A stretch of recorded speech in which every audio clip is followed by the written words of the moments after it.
எதிர்வரும் காலங்களில் பாதாள உலகத்தை முற்றிலுமாக ஒழிக்க அனைத்து முயற்சிகளும் மேற்கொள்ளப்படும் என ஜனாதிபதி அனுரகுமார திசாநாயக்க தெரிவித்துள்ளார். நாடாளுமன்றத்தில் நேற்று கூடிய 10வது நாடாளுமன்ற பாதுகாப்பு தொடர்பான அமைச்சர்கள் ஆலோசனைக் குழுவின் முதல் கூட்டத்தின் போதே அவர் இதனை குறிப்பிட்டுள்ளார்.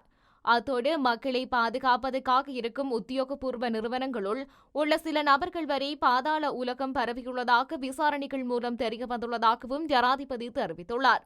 புதுக்கடை நீதிமன்றத்தினுள் பாதாள உலக கும்பல் தலைவரான கனிமுல்ல சஞ்சீவ துப்பாக்கி சூட்டில் கொல்லப்பட்டமை நாட்டினுள் மட்டுமல்லாமல் சர்வதேச ரீதியிலும் பெரும் அதிர்வலியை ஏற்படுத்தியுள்ளது. இந்த நிலையில் சம்பவம் தொடர்பில் பிரதான சந்தேக நபர் உட்பட அவரின் சாரதி மற்றும் காவல்துறை உத்தியோகத்தர் என 3 கைது செய்யப்பட்டு விசாரணைகள் மேற்கொள்ளப்பட்டு வருகின்றன.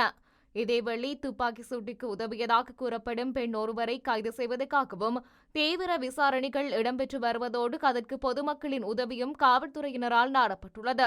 இவ்வாறானதொரு பின்னணியில் குறித்த சம்பவத்தால் நாட்டின் தேசிய பாதுகாப்புக்கு பெரும் அச்சுறுத்தல் ஏற்பட்டுள்ளதாக எதிர்க்கட்சிகள் குற்றம் சாட்டி வருகின்ற நிலையில் ஜனாதிபதியின் மேற்கண்ட கருத்து வெளியாகியுள்ளது.